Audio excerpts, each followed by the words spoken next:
यादव स्वागत करती हूँ आपको अपने चैनल अन्नू यादव में। मरते समय दानवीर कर्ण से भगवान श्री कृष्ण ने क्या पूछा। दोस्तों, सूर्य पुत्र कर्ण महावीर थे, महादानी थे, हमेशा अपने दिए हुए वचनों का पालन करते थे। अपने जीवन में उन्होंने सदा ही त्याग किया, किसी से कुछ नहीं मांगा, हमेशा अपने दोनों हाथों से सबको दान देते गए। लेकिन अधर्म का साथ देने की वजह से कुरुक्षेत्र में उनकी मृत्यु हो गई। मरने से पहले भगवान श्री कृष्ण और कर्ण के बीच कुछ ऐसी बातचीत हुई थी जिसे सुनकर आप हैरान हो जाएंगे।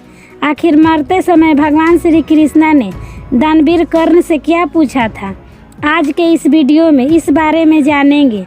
लेकिन वीडियो में आगे बढ़ने से पहले इस चैनल को सब्सक्राइब जरूर करें और बेल आइकन दबाना ना भूलें। अंतिम युद्ध में कर्ण और अर्जुन एक दूसरे को बाणों को काटते जा रहे थे।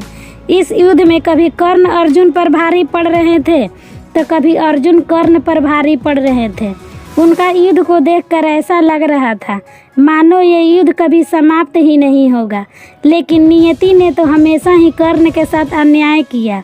शराब की वजह से उनका रथ का पहिया धंस गया, उनका अपना विद्या का भी विस्मरण हो गया। और इस मौके का लाभ उठाकर अर्जुन ने अपने अंजलि बाण से कर्ण को धराशायी कर दिया। कर्ण को ऐसी हालत में देख भगवान श्री कृष्ण को बेहद कष्ट हुआ, क्योंकि कर्ण भले ही अधर्म के युद्ध लड़ रहे थे लेकिन वे सदा ही धर्म के मार्ग पर चल रहे थे। लेकिन कर्ण का हालत देख अर्जुन बहुत खुश हो गए थे, क्योंकि कर्ण की मौत से दुर्योधन का हार निश्चित हो गई थी। कर्ण धराशायी होकर जब अंतिम सांस ले रहे थे तब अर्जुन कर्ण का अपमान करते हुए श्री कृष्ण से कहते हैं, देखिए माधव, जिस कर्ण का युद्ध कौशल का आप हमेशा गुणगान करते थे वे आज मेरे बाणों के आगे टिक नहीं पाया। देखिए वह कैसे मेरे बाणों से घायल होकर मृत्यु के द्वार पर पहुंच चुका है। ये सुनकर श्री कृष्ण मुस्कुराते हुए अर्जुन को बोले, पार्थ, तुम्हें भी पता है कर्ण का मृत्यु सिर्फ तुमसे नहीं उसके श्राप और मेरे बुद्धि से भी हुआ है। अगर मैं और पवन पुत्र हनुमान तुम्हारे रथ पर विराजमान नहीं होते तो तुम कर्ण को जीत नहीं पाते। कर्ण की दान देने की आदत को पहचानो और इस विजय को भी उसका दान ही समझो।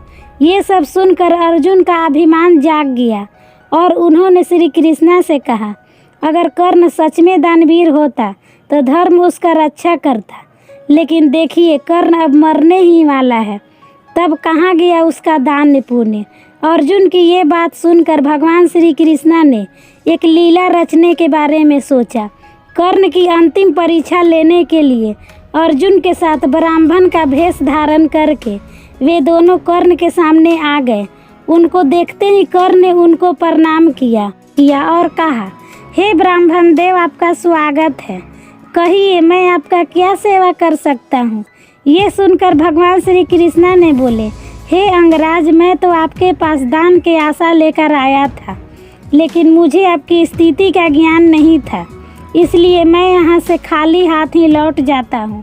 दोस्तों, कर्ण अपने द्वार से किसी को भी खाली हाथ लौटने नहीं देते थे। अपने अंतिम क्षण में भी दान देने से कर्ण पीछे नहीं हटे।